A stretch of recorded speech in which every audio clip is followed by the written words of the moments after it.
तो कैसे हैं आप? मगन हैं? मस्ती में चल रही है बात। चलिए आज हम लोग एक नए टॉपिक के साथ, जो कि continuation in previous lecture previous video होगा। देखिए, सेकेंड इक्वेशन ऑफ मोशन।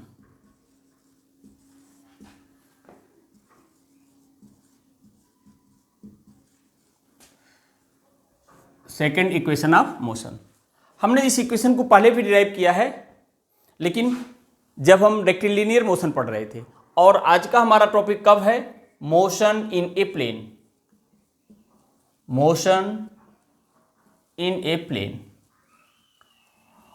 और प्लेन का मतलब आज की डेट में 2 डायमेंशनल प्लेन है। इसी को हम एक्सटेंड कर देंगे 3D के लिए, 3 डायमेंशन के लिए। ये देखिए,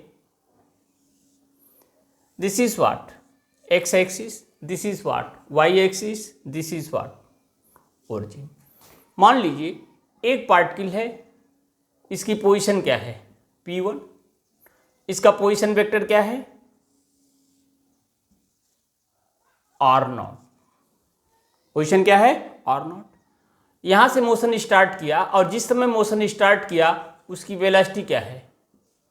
v0। ये पॉइंट Q पर आया, जिसका पोजीशन क्या है? R है। और जब पार्टिकल यहां पर पहुंचा है तो उसका वेलोसिटी क्या है? V है। लेकिन important things is what? During motion from P to Q, means from initial position R0 to final position R0, object have uniform acceleration A। Object का एक्सेलरेशन क्या है? Uniform. Again I am saying, an object move from initial position P1 having position R0 to final position Q having position vector R with uniform acceleration A, and when object lies at P, their initial velocity is v0, when reach at Q their final velocity is what? v0। अब जरा देखिए, initial position r0, final position r।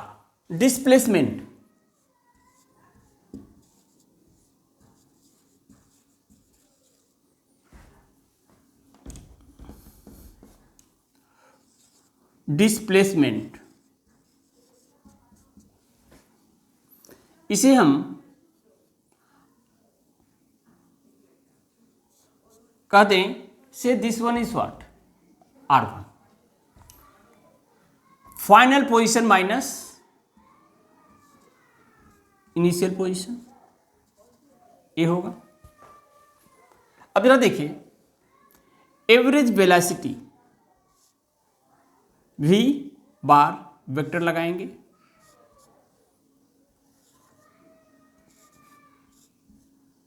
Initial और final velocity का सम divided by 2। और मानिए अगर P से Q जाने का टाइम क्या है? t है, तो डिस्प्लेसमेंट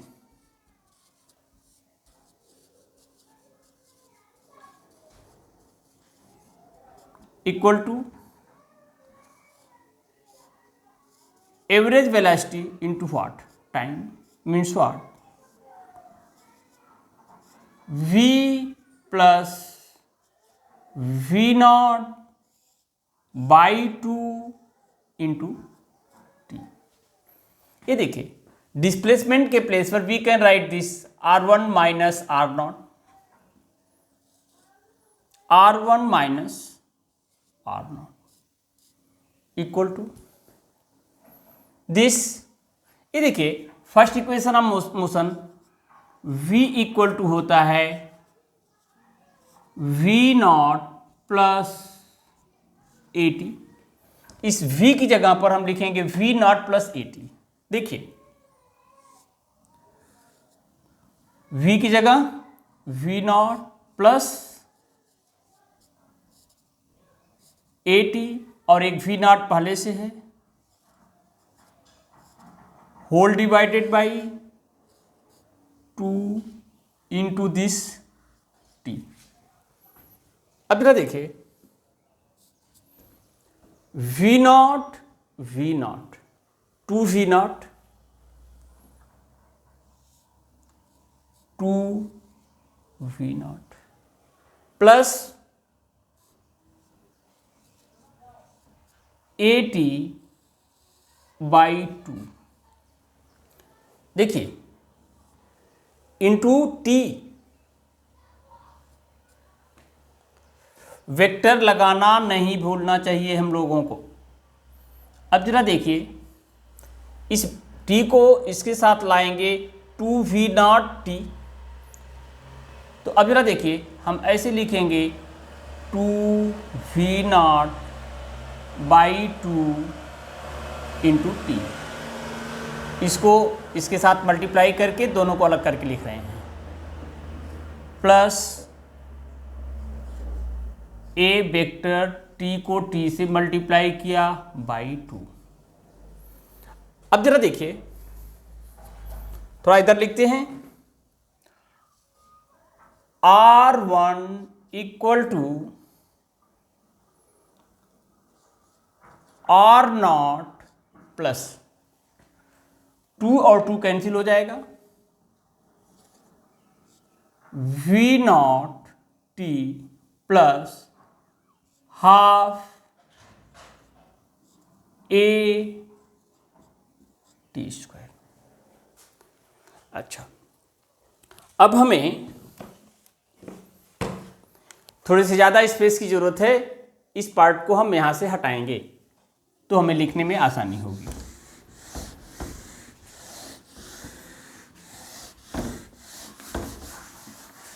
देखिए, हमने पिछले लेक्चर में बताया था कि R equal to position vector x i cap plus what y j cap. तो R1 इक्वल टू, अगर यहाँ R0 है तो यहाँ x0 कर दें, यहाँ y0 कर दें। यहाँ क्या है, R1 है, तो R1 equal to x1 I cap y1 J cap. V naught, इसको भी हमने बताया, V naught X I cap और V naught Y J cap. Acceleration A X I cap A Y J cap. तो अब जरा देखें, अगर हम कंपोनेंट फॉर्म में लिखेंगे, ये क्या होगा, x1 I cap plus y1 J cap equal to R0 की जगह x0 I cap plus y0 J cap plus, ये देखिए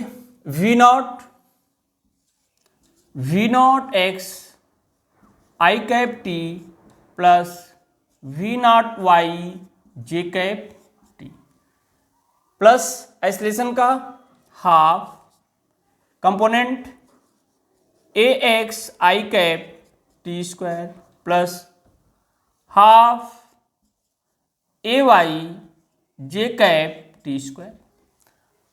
हर वेक्टर को उसके कंपोनेंट फॉर्म में रख दिया।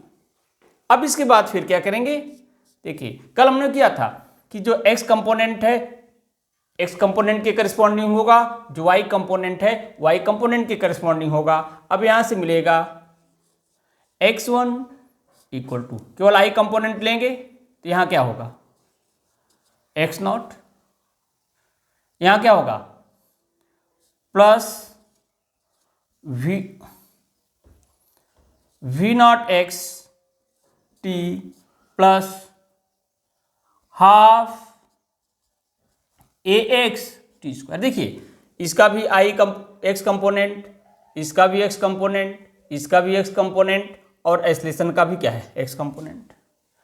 अब जरा देखिए, ये फाइनल पोजीशन और ये क्या है इनिशियल पोजीशन। इसको इस तरह से भी लिख सकते हैं x1 minus x not means what, this is the displacement along x axis, और ये हो जाएगा v not x t plus half a x t square. अच्छा, अब जरा देखिए, अगर हमें डिस्प्लेसमेंट अलोंग एक्स एक्सिस चाहिए तो initial velocity along x axis multiplied by time, acceleration along x axis multiplied bye square of time divide by half. इसी तरह से जब हम y कंपोनेंट को इक्वेट करेंगे तो हमें मिलेगा y1 equal to y naught plus v naught y t plus half A y t square. इसको इधर लाएं, y1 minus y naught equal to v naught y t plus half A y t square. This is the displacement along y axis. देखिए, अगर हमें displacement along y axis चाहिए तो v naught y into t, initial velocity along y axis multiplied by time, acceleration along y axis multiplied by square of time divide by 2। अगर इसी तरह से हमें जेड एक्सिस का भी मोशन चाहिए तो हम क्या लिखे, क्या निकाल लेंगे, सिमिलरली जेड एक्सिस के लिए z1 minus Z naught v naught Z T plus half A Z T square. देखिए, second equation of motion in a plane means what, simply जो एक्सेलरेशन का, वेलोसिटी का, डिस्प्लेसमेंट का जो भी पार्ट है, अगर हम एक्स एक्सिस का मोशन डिस्कस करेंगे तो सारे कंपोनेंट एक्स एक्सिस से लांग लेंगे, वाई एक्सिस का मोशन डिस्कस करेंगे तो सारे कंपोनेंट वाई एक्सिस का लेंगे, जेड एक्सिस का मोशन डिस्कस करेंगे तो सारे कंपोनेंट अलॉन्ग जेड एक्सिस ले लेंगे। और इसी तरह से अगर हम थर्ड इक्वेशन ऑफ मोशन की बात करें तो देखिए v स्क्वायर इक्वल टू होता है v not square plus 2as। ये लीनियर मोशन में था। लेकिन अब यहां देखिए, अगर हम प्लेन की बात करेंगे, motion in a plane, final velocity का स्क्वायर अलॉन्ग एक्स एक्सिस, तो यहां क्या होगा, इनिशियल वेलोसिटी का square along x axis plus 2 acceleration along x axis, displacement x1 minus x naught. अगर y एक्सिस का मोशन डिस्कस करेंगे तो v y square equal to क्या होगा, v नॉट वाई का square plus 2 acceleration along y axis y1 minus y naught. और इसी तरह से अगर z एक्सिस का डिस्कस करना होगा तो V Z square equal to v naught Z का square plus 2 A Z one minus Z naught. अब इतना बताने के बाद हमें कुछ न्यूमेरिकल प्रॉब्लम करना चाहिए और वो न्यूमेरिकल प्रॉब्लम मैं आपको कल दूंगा। इतनी बातों के साथ आज के लेक्चर को मैं क्लोज करता हूं और मैं विश्वास करूंगा, मुझे भरोसा है कि आपको पसंद आएगा। Okay, bye.